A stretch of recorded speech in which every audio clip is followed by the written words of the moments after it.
안녕하세요. 국립고궁박물관 교육 프로그램 가족과 함께하는 전시해설 어린이 편에 함께할 어린이 그리고 가족 여러분을 환영합니다. 저는 오늘 프로그램을 진행할 교육 강사 윤주희입니다. 근본부터는 박물관을 방문하지 못하는 어린이 가족 여러분을 위하여 이렇게 온라인 교육으로도 함께하게 되었습니다. 우리나라에는 많은 박물관이 있습니다. 그중 오늘 우리가 함께할 국립고궁박물관은 조선왕실과 대한제국의 소중한 문화유산을 지키고 연구하며 전시하는 대표적인 국립박물관으로서 3층에 걸쳐 총 7개의 전시실로 구성되어 있습니다. 그럼 지금부터 왕실 이야기가 담긴 멋진 유물들을 함께 찾아보며 이야기를 나누어 보도록 하겠습니다. 시작에 앞서 본 전시해설 교육 프로그램은 활동지와 함께 진행됩니다. 국립고궁박물관 홈페이지 교육자료실에서 제공하고 있는 가족과 함께하는 전시해설 활동지 자료를 다운로드받아 참여하실 수 있습니다. 여러분은 국립고궁박물관을 생각하면 제일 먼저 어떤 단어가 떠오르시나요? 떠오르는 단어들을 활동지 2페이지에 제시된 마인드맵에 자유롭게 한번 적어보세요. 오늘 박물관 전시교육 활동을 시작하기 전과 후에 생각의 차이를 볼 수 있어요.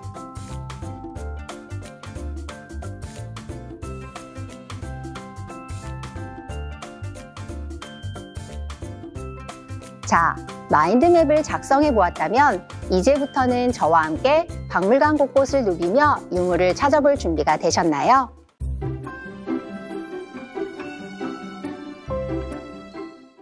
자, 이제 조선 최고의 통치자인 임금님의 공간으로 함께 들어가 보겠습니다. 붉은색 의자가 있고 그 뒤에는 5가지 자연물이 멋지게 그려진 그림이 있어요. 활동지에는 이 유물을 찾아 이름을 적어보라고 되어 있는데요. 오늘은 온라인 교육인 만큼 그림 속에 있는 5가지 자연물을 찾아보는 것으로 하겠습니다. 그림 속의 5가지 자연물을 찾아 이름을 적어보세요.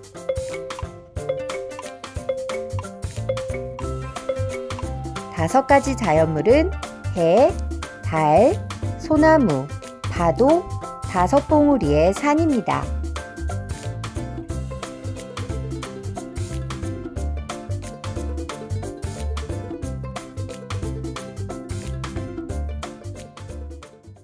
네, 하늘에는 해와 달이 떠 있고 5개의 봉우리가 있는 산이 우뚝 서 있으며 왼쪽과 오른쪽에는 소나무 2그루가 보입니다. 그리고 산에서 물이 흘러 폭포를 이루어 힘차게 떨어지는데요. 떨어지는 물은 바다로 흘러 넘실대는 파도가 되었습니다. 이 그림을 우리는 1월 오봉도라고 합니다. 일은 해, 월은 달, 오봉은 5봉우리를 의미합니다. 그런데 이러한 그림을 그린 이유는 무엇일까요? 그리고 이 그림을 임금님의 자리 뒤에 놓아둔 이유는 무엇이었을까요?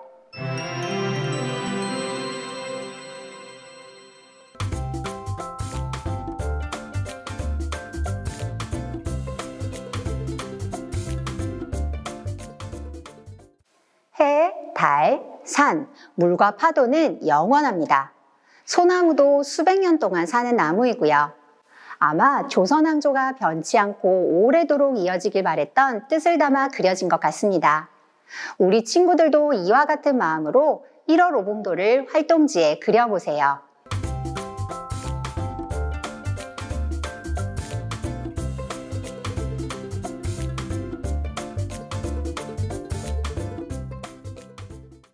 우리 친구들이 박물관을 직접 방문하게 된다면 전시장 조선의 국왕실에 있는 화성능행도 병풍을 함께 살펴보세요. 그림 속 건물 안에 작은 1월 오봉도가 보일 텐데요. 앞으로 우리 친구들이 박물관 유물이나 책을 통해 왕실 그림을 접하게 된다면 꼭 1월 오봉도를 찾아보면 좋을 것 같습니다.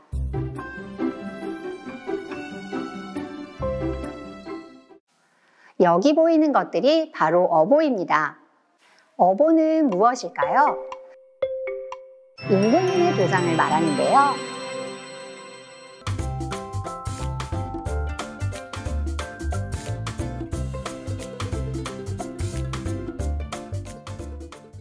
임금의 의자는 어좌, 임금님의 명령은 어명, 이와 같이 어라는 글자는 임금님을 가리키는 단어입니다.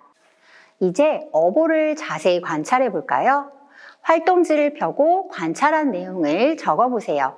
어보는 무엇으로 만들어졌을까요? 반짝반짝 금으로 보이는데요. 실제 어보는 동에 금을 발라 도금한 것입니다. 또 어보의 무게는 얼마나 될까요? 상당히 무거워 보이시나요? 보통 4kg이라고 합니다. 어보의 손잡이에 장식된 동물은 무엇으로 보이시나요? 네, 거북이가 장식되어 있습니다. 혹시 다른 문양은 없었을까요? 거북이뿐만 아니라 용이 장식된 어보도 있었습니다. 보통 임금은 거북으로, 황제는 용으로 어보를 장식했는데요. 어보는 어떻게 보관했을까요? 여기에 2개의 상자가 보이는데요. 어보를 담았던 상자입니다. 안상자는 내함이라고 하고 바깥 상자는 외함이라고 합니다. 두 상자는 무엇으로 만들어진 것 같나요? 어보와 안의 상자인 내함은 주로 동으로 만든 후 금을 발라 만들었습니다. 바깥 상자인 외함은 나무로 만들고 가죽으로 말려 붙인 후 붉은색으로 칠하였습니다. 바깥 상자의 뚜껑에도 거북이 모양을 볼 수 있습니다.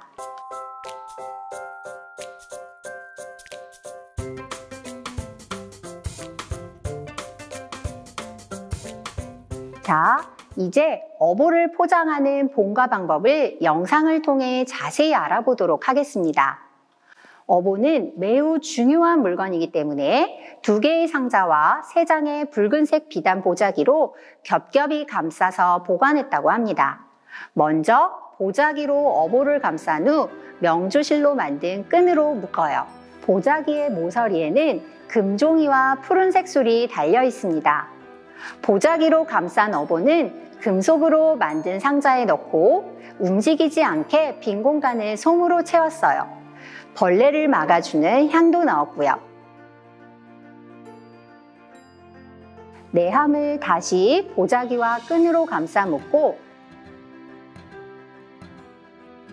외함이라는 바깥 상자에 넣어 마찬가지로 빈 공간을 솜으로 채우고 벌레를 막아주는 향을 넣었습니다. 그런 다음 뚜껑을 닫고 자물쇠로 잠근 후 열쇠를 주머니에 넣어 외함에 걸어 놓아요.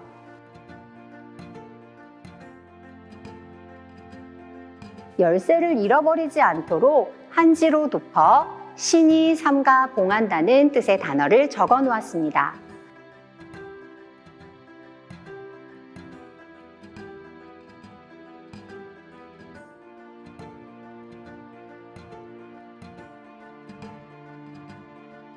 마지막으로 외함을 보자기와 끈으로 감싸 묶고 가죽 상자인 호갑에 넣습니다. 호갑의 다른 한쪽에는 인주를 넣고 각각 자물쇠를 채운답니다. 영상을 보니 어떠신가요?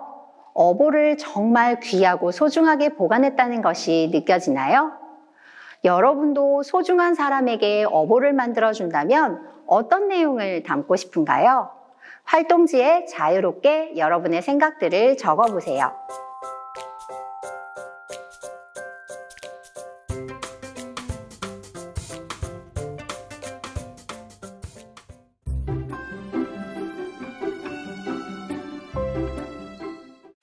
이곳은 조선의 궁궐실입니다. 궁궐에 살았던 사람들이 가장 두려워했던 것은 무엇이었을까요? 임금님의 호통? 귀신? 또는 복잡한 궁궐 안에서 길을 잃을까 두려웠을까요? 바로 다름 아닌 화재였습니다. 우리 궁궐을 가본 경험이 있을 텐데요. 주로 건물들에 사용된 재료가 무엇이었나요? 네, 주로 나무로 만들어졌습니다. 만약 궁궐에 불이 나게 되면 순식간에 퍼져 많은 건물을 재로 남길 만큼 막아내기 힘들었다고 하죠.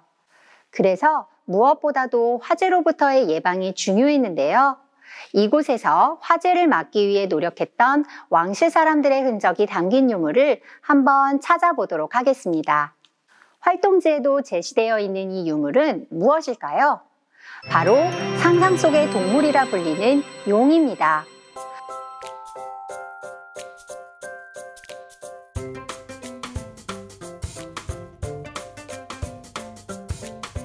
청동으로 만들어진 이 용은 경회로 연못 속에서 발견되었는데요.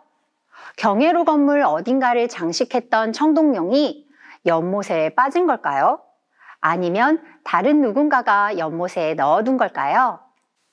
용은 물과 구름을 다스리는 신성한 동물로 여겨졌다고 합니다. 임진왜란 때 경복궁의 많은 건물들이 불에 타 무너진 이후 경복궁을 다시 지으며 한 쌍의 청동용을 만들어 경회로 연못에 가라앉혔다는 기록이 있습니다. 청동용을 연못에 넣는 이유는 바로 용이 불의 신을 오랫동안 가두고 물의 기운을 머금었다가 항상 내뿜어 영원히 궁궐을 보호해달라는 의미라고 볼 수 있습니다. 용의 기운이 느껴지시나요? 용은 예로부터 9가지의 다른 동물들과 비슷한 모습을 하고 있다고 하는데요. 이제 청동용을 자세히 관찰해 보면서 어떤 동물들을 닮았는지 생각해 보고 활동지에 적어 보세요. 그리고 청동용과 비슷한 의미로 만들어진 다른 유물도 함께 찾아보도록 하겠습니다.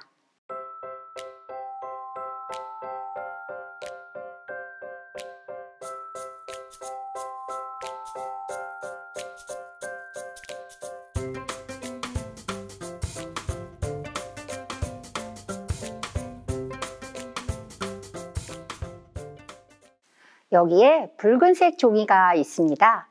종이에 쓰인 글자가 보이시나요? 한자 물숫자가 크게 적혀 있습니다. 눈을 크게 뜨고 자세히 살펴보면 글자 안에 더 작은 글씨가 가득 적혀 있는데요. 어떤 의미를 담은 한자일까요? 우리 친구들에게는 조금은 어려울 듯해요. 자세히 보면 물과 구름을 다스리는 용을 뜻하는 한자가 빼곡하게 적혀 있습니다. 한 처녀자가 쓰여 있다고 하는데요. 이 종이는 일종의 부적으로 화재 예방을 바라는 마음을 담아 경복궁 긍정전을 새로 지을 때 넣어둔 것이라고 알려져 있습니다. 옆에 육각형 음판에도 물숫자가 새겨져 있습니다. 이 유물도 경복궁 긍정전을 새로 지을 때 넣어둔 것인데요. 육각형을 서로 붙이면 숫자가 3개 모여 한자, 물, 아득할 묘자처럼 보이게 됩니다. 여기서 아득하다는 말은 넓은 물을 상상하시면 될 것 같습니다. 넓은 물이라는 의미가 무엇을 말하는 걸까요? 경복궁을 화재로부터 지켜주는 넓고 많은 물이 떠오르시지는 않나요? 이렇게 작은 유물에도 화재 예방을 막기 위해 옛 궁궐 사람들의 마음을 느낄 수가 있습니다. 궁궐은 화재뿐만 아니라 나쁜 기운인 애군을 막기 위한 장치로 곳곳에 이것을 설치해 두었는데요. 흙으로 빚어 지붕이 추념하루 위에 둔 이 유물은 무엇일까요? 네, 바로 잡상입니다. 지금부터 잡상의 모습을 하나하나 살펴보도록 하겠습니다. 이들의 이름은 각각 오른쪽부터 대당사부, 손행자, 사화상, 마화상이라 불리는데요. 모두 나쁜 기운을 막는 역할을 하고 있습니다. 이름을 기억하기 조금 어렵다면 혹시 삼장법사와 손오공, 저팔계, 사오정을 알고 있을 것 같아요. 바로 오래전부터 전해오는 중국의 소설 서유기에 등장하는 신들입니다. 잡상은 이 신들을 흙으로 만들어 지붕을 장식한 것인데요. 잡상의 표정과 자세도 한번 살펴보고 따라해보면 어떨까요?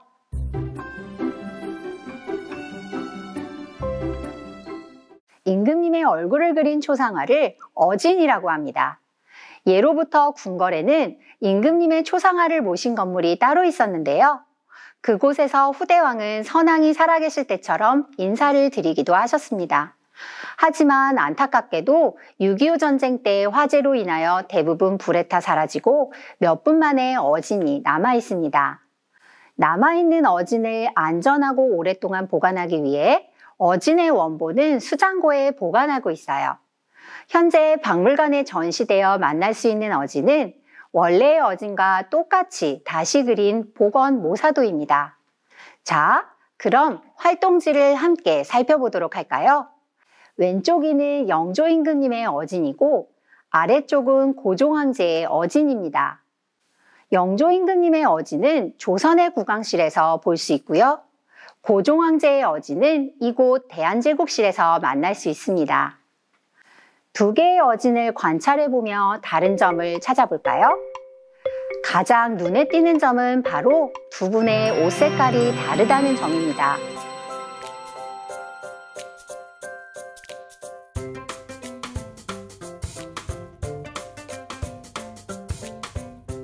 임금님의 옷을 골룡포라고 하는데 영조 임금님은 붉은색의 홍룡포를 입고 계시고 고종 황제는 황색의 황룡포를 입고 계시네요.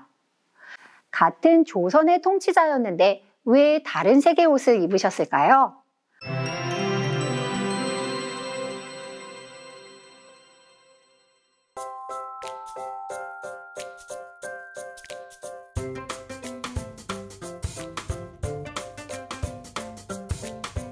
선생님이 두 임금님을 부를 때 영조 임금님과 고종 황제라고 말한 것을 눈치챈 친구들이 있을까요? 네, 바로 왕과 황제의 차이에서 볼 수 있습니다. 조선왕실의 임금님인 영조와 다르게 고종은 나라의 이름을 대한제국이라 바꾸고 그 위상에 걸맞게 임금이 아닌 황제라고 칭하셨습니다. 그리고 대한제국의 높은 위상을 보이기 위해 황제의 색인 황색을 쓰셨지요. 임금님을 상징하는 것 중에 앞서 만났던 유물을 다시 한번 떠올려 볼까요? 1호 로봉도와 용은 임금님의 권위를 보여주는 상징물이었습니다. 마찬가지로 대한제국 황실에서는 그 격에 어울리는 상징물을 만들어 사용했는데요. 물론 함부로 쓰지는 않았겠지요. 활동지를 함께 보도록 하겠습니다. 대한제국 황실을 상징하는 문양들을 볼 수 있는데요. 첫 번째 문양은 오얏꽃입니다. 오얏이 무엇인지 알고 계신가요? 오얏은 자두의 순우리말로 오얏꽃을 다시 말해 자두꽃이라 할 수 있어요. 오얏꽃 문양은 대한제국 황실의 여러 유물에서도 찾아볼 수 있습니다. 다른 말로 이화문이라고도 불리고 있어요. 두 번째 문양은 태극입니다. 오늘날 우리나라의 국기에도 태국 문양이 있어 우리 친구들에게 익숙할 것 같은데요. 세 번째 문양은 무궁화입니다. 오늘날 우리나라를 상징하는 꽃인 무궁화도 대한제국 때부터 사용되었던 문양이었어요. 기회가 된다면 가족과 함께 박물관을 방문하여 대한제국 시절의 유물 속에서 위 세 개의 문양들을 찾아보면 좋을 것 같습니다.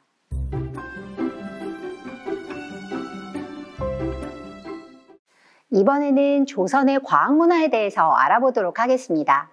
우리 친구들이 알고 있는 조선의 과학자는 누가 있을까요? 네, 아마도 대표적인 사람으로 장영실을 떠올릴 텐데요. 임금님 중에 혹시 떠오르는 사람이 있나요? 아마 많은 친구들이 세종대왕을 떠올렸을 것 같습니다. 세종대왕은 여러 학자들과 함께 조선의 훌륭한 과학유산을 많이 남기신 과학자이기도 하셨어요. 그럼 이곳 과학문화실에서 조선의 과학유물을 살펴보며 더 자세히 이야기 나누어 보도록 하겠습니다. 활동지에 그림자로 표시된 두 개의 유물이 보입니다. 각각의 유물의 이름과 쓰임새에 대해 알고 계신가요? 첫 번째 유물의 이름은 추국이입니다. 위에 보이는 원통 그릇을 추국이라고 하고요. 아래의 돌을 추구대라고 해요. 이 유물의 용도는 무엇일까요? 네, 추구기는 비가 얼마나 내렸는지 그 양을 재는 기구인데요.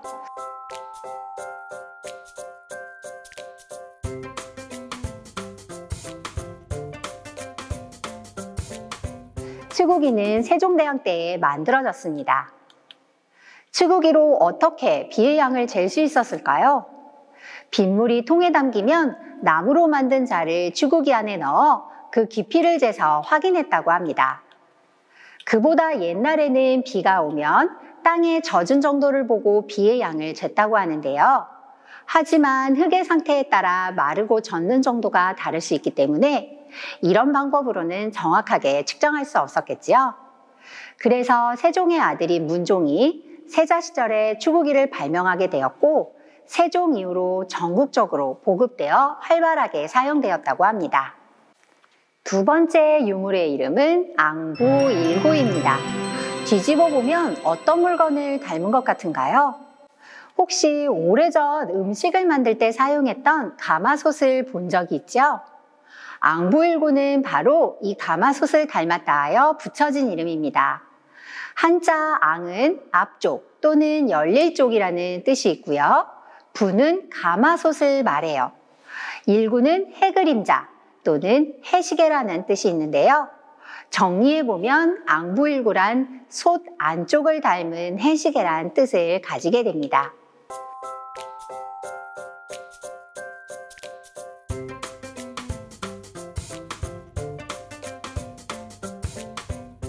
앙부일구는 시간 외에도 계절에 따른 날짜를 알 수 있었다고 해요. 혹시 입춘, 하지, 동지라는 말을 들어본 적이 있나요? 예로부터 우리 조상들이 사용한 계절의 변화를 뜻하는 말들인데요. 앙부일구를 자세히 들여다볼게요. 가로, 세로로 새겨진 선들이 보이시나요? 선들을 자세히 살펴보면 은은한 은빛으로 반짝이는 것을 볼 수 있어요. 바로 은입사라고 하여 은실을 이용해 선을 새겨 넣은 것입니다. 세로선은 시간을, 가로선은 절기를 알려주고 있습니다. 하지만 해시계는 해가 진 밤이나 비가 내리거나 흐린 날은 사용하기가 어려웠어요. 이런 경우에는 어떻게 시간을 알 수 있었을까요? 네, 밤낮의 영향을 받지 않고 사용할 수 있는 물시계가 그 예인데요. 물시계가 처음 만들어졌을 때에는 매일 물을 갈아주어야 하고 항상 사람이 지키고 앉아 시간을 재어야 하는 불편함이 있었습니다. 이러한 부분을 안타깝게 여긴 세종대왕은 장영실에게 명하여 자동으로 시간을 알려주는 물시계인 자경루를 만들게 하였어요. 여기 보이는 자경루가 그것인데요. 이 결과 편리하게 시간을 확인할 수 있게 되었습니다. 박물관에 전시되어 있는 이 자경루는 수많은 선생님들이 함께 공부하며 다시 만들어 복원한 유물입니다.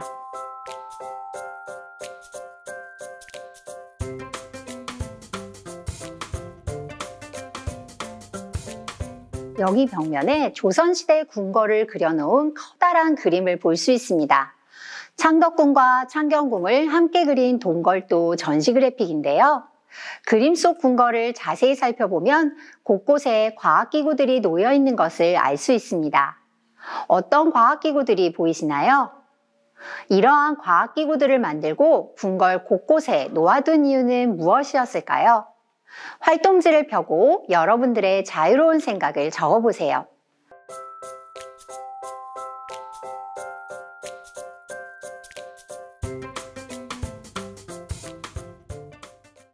태양과 달, 별과 같은 하늘의 움직임을 관찰하고 하늘의 뜻을 읽어 백성들에게 알려주는 것은 오직 임금만이 할 수 있는 일이자 임금의 역할이라고 생각했습니다. 무엇보다도 농사는 백성들의 생활과 밀접했기에 날씨와 시간을 확인하는 일은 더욱 중요했죠. 그래서 궁궐 곳곳에 이러한 과학기구들을 두고 계속해서 관찰하고 연구하며 백성들에게 도움을 주고자 한 것은 아니었을까요? 어느덧 교육을 마무리할 시간이 되었습니다. 온라인 전시를 통해 함께 해보았는데요. 여러분이 이미 알고 있었던 내용도 있고 새롭게 알게 된 내용도 있을 것 같아요. 이곳 국립고궁박물관에는 수많은 조선왕실의 유물들이 있지만 오늘 그 중에서도 특별히 여러분들과 이야기를 나누고 싶은 몇 가지 유물들을 만나보았습니다. 이제 다시 한번 활동지의 마인드맵을 펼쳐보세요. 그리고 오늘 우리가 나눈 이야기들을 생각하며 자유롭게 이어나가 보세요. 교육을 시작할 때 갖고 있었던 고궁박물관에 대한 생각이 이 시간 이후로 더욱 깊어지고 넓어졌을 것 같아요. 박물관 유물들이 들려주는 이야기를 따라 전시실 곳곳을 누볐던 것처럼 앞으로 많은 문화재들을 관찰하고 생각하며 상상하다 보면 박물관이 훨씬 더 가깝게 느껴지지 않을까요? 기회가 된다면 박물관을 직접 방문해 보거나 박물관이 위치한 경복궁도 둘러보세요. 아마도 오늘 이 시간이 더욱 의미 깊게 남을 것 같습니다. 오늘 교육은 이것으로 마치도록 하겠습니다. 감사합니다.